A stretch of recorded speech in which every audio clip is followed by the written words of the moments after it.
I am a monomaniac. There you go, I've admitted it. A monomaniac.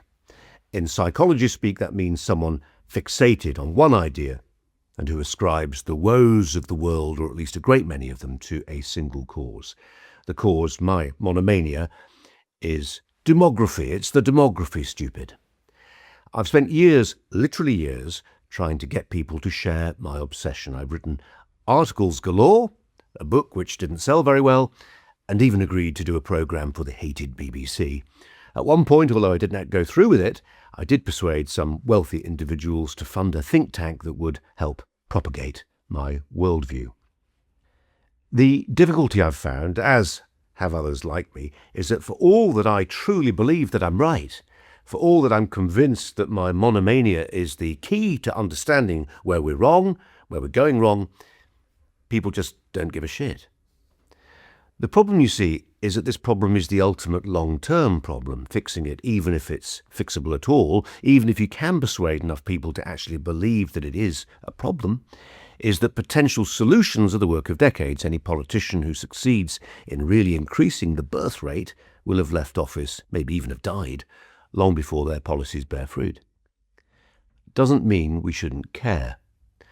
And although you'd probably rather insert needles in your eyes than listen to me droning on about demography, I want to spend the next few minutes offering you some food for thought, perhaps making you think a little differently, thanks to arguments which I think some of you almost certainly never will have encountered before.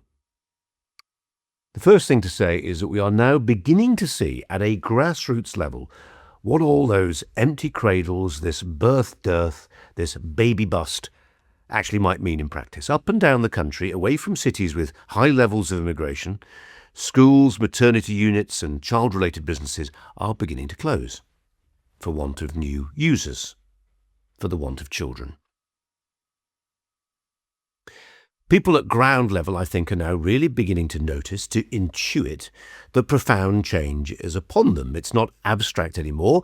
It's there in the silent epidemic of deep sorrow felt by people of a certain age, my sort of age, who expected to become grandparents but now realise they never will be. That the sacrifices of parenthood they embarked upon to ensure they kept faith with the great intergenerational covenant of existence, namely that I was given life, therefore it's my duty to pass that gift on, is now broken and shattered and meaningless to a cohort of younger people who feel no stigma in remaining, willingly or unwillingly, childless. It's there, this growing sense of unease, when Britons who don't visit big cities often go there and see school playgrounds teeming with the children of immigrants who have not yet learned to see offspring as a lifestyle choice. Has there ever been a more asymmetrical time in any society at any point in history, with the possible exception of the Ottoman Empire, where slaves were routinely castrated, when some communities stopped having children, while others, aided by the ever brighter lights of medical science, have more children than ever? It's there, this growing disquiet, when you hear yet another person insist that they don't necessarily need kids, they've got nephews and nieces or godchildren. It's there when you see a couple pushing a pram only to realise that it contains not a child, but a dog. And at a global, not just local level, the penny is also beginning to drop for some people. Elon Musk, whether you love or loathe him, the single most remarkable human being alive today, says depopulation is, give or take AI, mankind's gravest threat. But the historical reality is that fretting about falling fertility is a worry actually as old as the hills, even if this time it does seem to be attaining existential characteristics. Caesar Augustus introduced a bachelor tax which penalised men who didn't father children 2 millennia ago. I think, as I'll go on to argue, the Romans may have been onto something. Why does any of this matter? Well, let me start actually with where this is happening, because this is no longer, as it first was, exclusively a Western disease. When I was reading Mark Stein's brilliantly entertaining post-9/11 books about how Islamists would conquer Christendom through, as a former Algerian president famously once said, the bellies of our women, I couldn't imagine a time when Muslim countries like Turkey and Iran would have fertility rates of 1.42 and 1.35 respectively. In other words, not very much higher than Britain's recent record low birth rate. But now they do. Why is this happening? Well, not for the reasons that are usually regurgitated. On a family holiday recently, I pointed out to one of my childless daughters that blaming economics for everything doesn't add up. We were staying in Scotland, a part of Britain with the lowest birth rate and, coincidentally, if counterintuitively, the lowest house prices. This idea, what's become an article of faith really, that the property market is a massive contraceptive, as much of a deterrent to breeding as expensive childcare. It's not quite the statistical slam dunk some would have you believe. As a pronatalist, someone who believes in encouraging men and women to have all the children they want, I want to believe that money matters, that all the billions spent on help for potential parents in countries like South Korea have not been for nothing. I really want to believe that in Hungary, where a woman never pays income tax again the moment her third child arrives, that the policies of pronatalism might have produced a baby boom. But they haven't. A small uptick maybe, but no great reproductive spike. The truth is that the decision to have a baby or not is as much about values as it is prices, as much about culture as cost. People who do not have the proverbial pot to piss in will have children if they believe that it is the most important thing life demands of them. It's why there remains a strong correlation between faith and fecundity, or to be more accurate, between religiosity and reproduction. Because just being a Christian or a Muslim is no longer a guide to rates of procreation. The old stereotypes are breaking down. In the 1980s, Monty Python caricatured Protestants as joylessly barren and Catholics as comically, prodigiously fertile, for whom every sperm is sacred. But by the 2020s, church-going Protestants were having much bigger families than Catholics, at least those Catholics who couldn't be asked to go to Mass, which is, sadly to me as a God-botherer, most of them. If you want to see really big families, look to people who really take their religion seriously. Mormons in Utah, Hasidic Jews in Israel, Salafist Muslims everywhere. On that recent family holiday I took my children to in Scotland, the subject of starting a family came up. Property prices were mentioned, but my daughter's boyfriend also ventured some of the other reasons which have now assumed the character of Holy Writ for a generation looking for reasons not to have children. The first and most common is that we are living in uncertain times, perhaps almost uniquely so. This is patently balderdash. Even my generation grew up, as I did, having nightmares about the 4-minute warning and nuclear oblivion. As for our ancestors, they bred through famine, war and pestilence, and did so even though the perils of childbirth were terrifyingly real, to which some will say, we've evolved as a species. Women tolerated sky-high rates of natal mortality because they had no other choice. Had mothers had access to birth control when the plague was in town, they would have used it and lived to old age without a body broken by repeated pregnancies from a young age. But this argument about choice, a woman's right to choose in particular, is changing really quickly. In fact, it's turned completely on its head.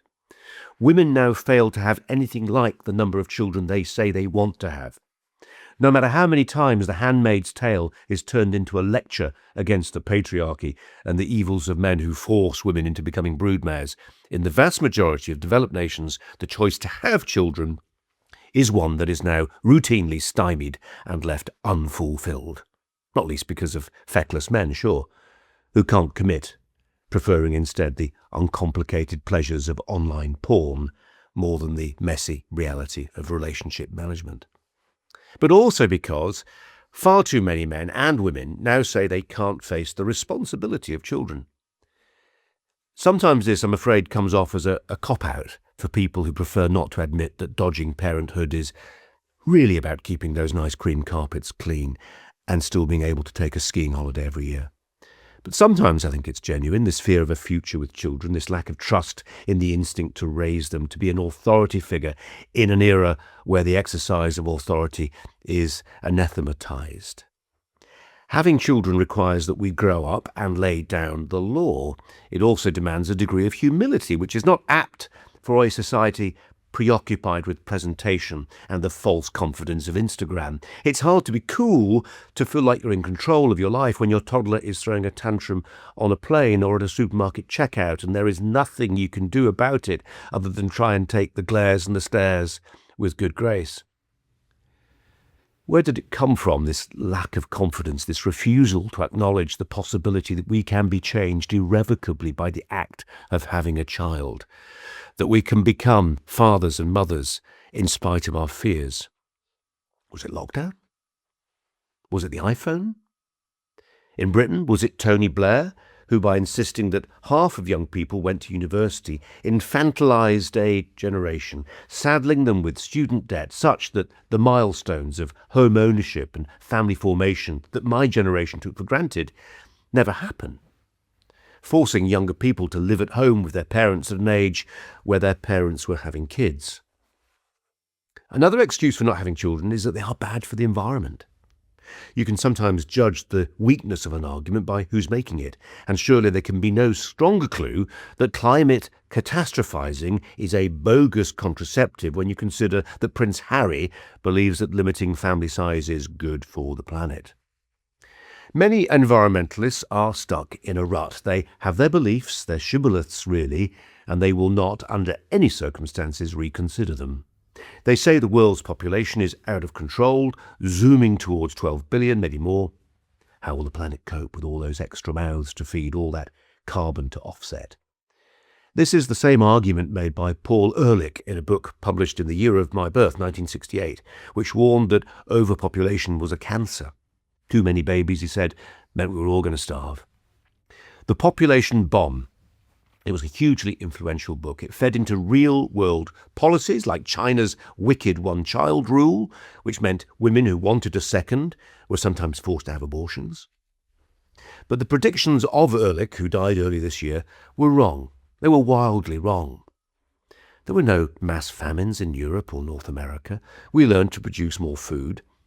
But the damage was done, and as China has discovered, once you discourage people from having children, it's a hell of a job getting them to return to how they used to think.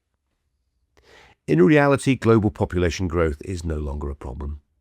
The vast majority of countries, from Jamaica to Thailand, now have birth rates way below what is needed to keep the population stable. The global population, currently about 8.3 billion, will rise, but that's because of what demographers call demographic momentum. We're all living longer, and until this bulge of people who've already been born fall off the perch, population in some countries will continue to edge up.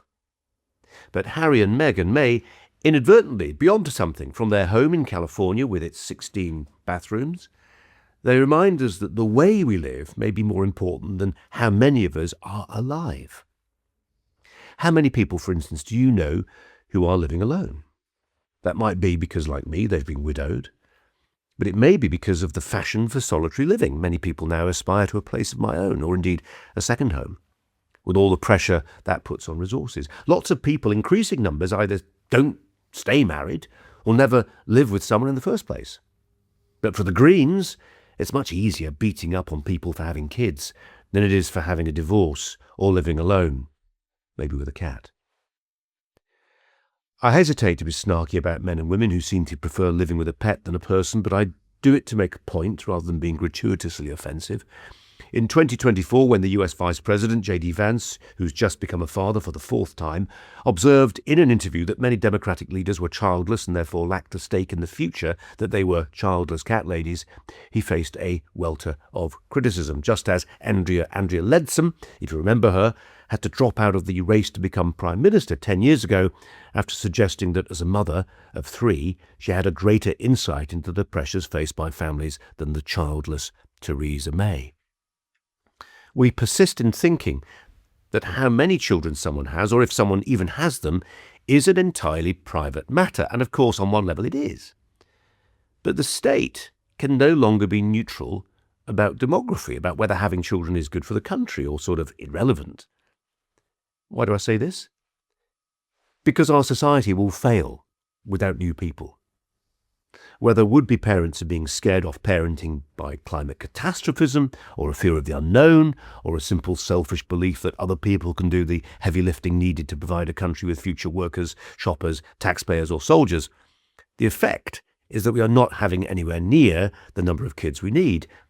There is an alternative, of course, and it's the one we've been pursuing for the last 3 decades with gusto, namely to import lots of new people and not worry, and certainly not ask voters whether it's okay to pursue a policy of immigration that will mean, on current projections, Britain becomes a majority non-white nation by the 2060s.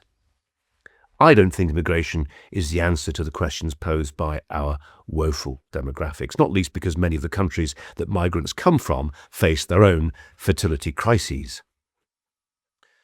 I'm not going to rehearse the arguments about the inverted welfare pyramid, the dependency ratio of workers to pensioners, the dry economic case for fertility, because too many of the macro arguments for us having more children are wrapped up in what is good for the economy, or how, for instance, if we grow more of our own nurses, we won't need to bring in so many from abroad.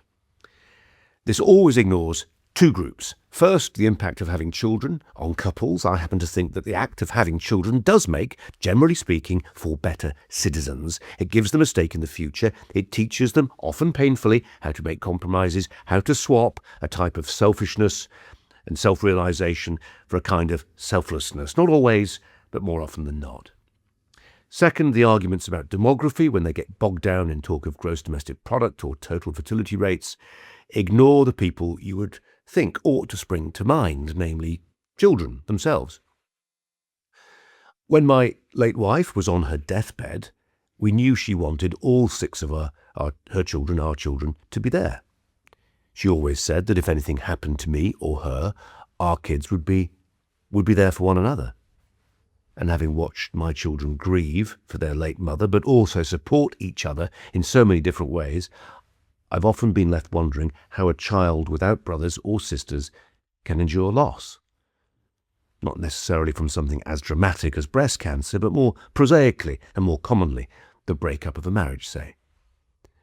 There is strong evidence to suggest that siblings help each other fight off everything from bullies to depression, from obesity to allergies.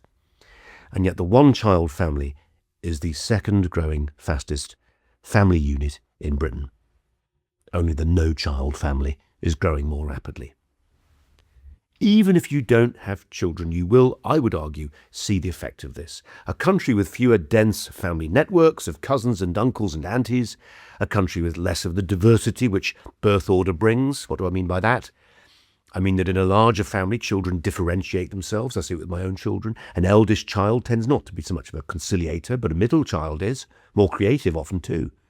A youngest child often learns to deflect overbearing older siblings by developing a silver tongue or a line in impersonations or good jokes. Whenever Jonathan Ross would make me laugh on TV, I was reminded that he was the youngest of 6. A sense of humour comes in handy when you are last in the pecking order. One of the books I read by way of research for my own book was by a South African philosopher called David Benatar. It was a cleverly written, even brilliantly argued case for not having children, not just himself, but not having any children anywhere ever again, because, argued Benatar, the moment you introduce life into the world, you expose it to harm. They say the devil gets all the best tunes, and Benatar's philosophical case against life itself was, it seemed to me, borderline demonic. His book was published 2 decades ago, but since then the forces of antinatalism have grown less erudite and more splenetic. According to The Spectator's deputy editor Mary Wakefield in a superb piece for her magazine earlier this year, antinatalism has almost become fashionable. People, she said, now declare they are child-free with a sort of rhetorical flourish. They would once have announced that they were dairy-free. There is a mushrooming online community rejoicing in hating children, who they refer to at best as crotch goblins, or at worst, and I do hope you'll forgive me, but it makes the point, as cum trophies. These antinatalists may not want to see an end to all life, but they'd certainly prefer to see fewer kids on planes and trains and in cafes, more child-free hotels and beaches and parks, and of course we all understand how badly behaved children and couldn't care less parents take the shine off a day out. But can I counsel restraint? It might be tempting to troll pronatalists like me by reminding us that you shouldn't have to pay for other people's mistakes, etc., etc. But this is really reductive. Don't throw the baby out with the bathwater. If you want Britain to remain even vaguely recognisable a century or less from now, you'll just have to learn to put up with the pitter-patter of other people's tiny feet. Personally, I would welcome a major reset, as the early feminists were wont to say the personal is political.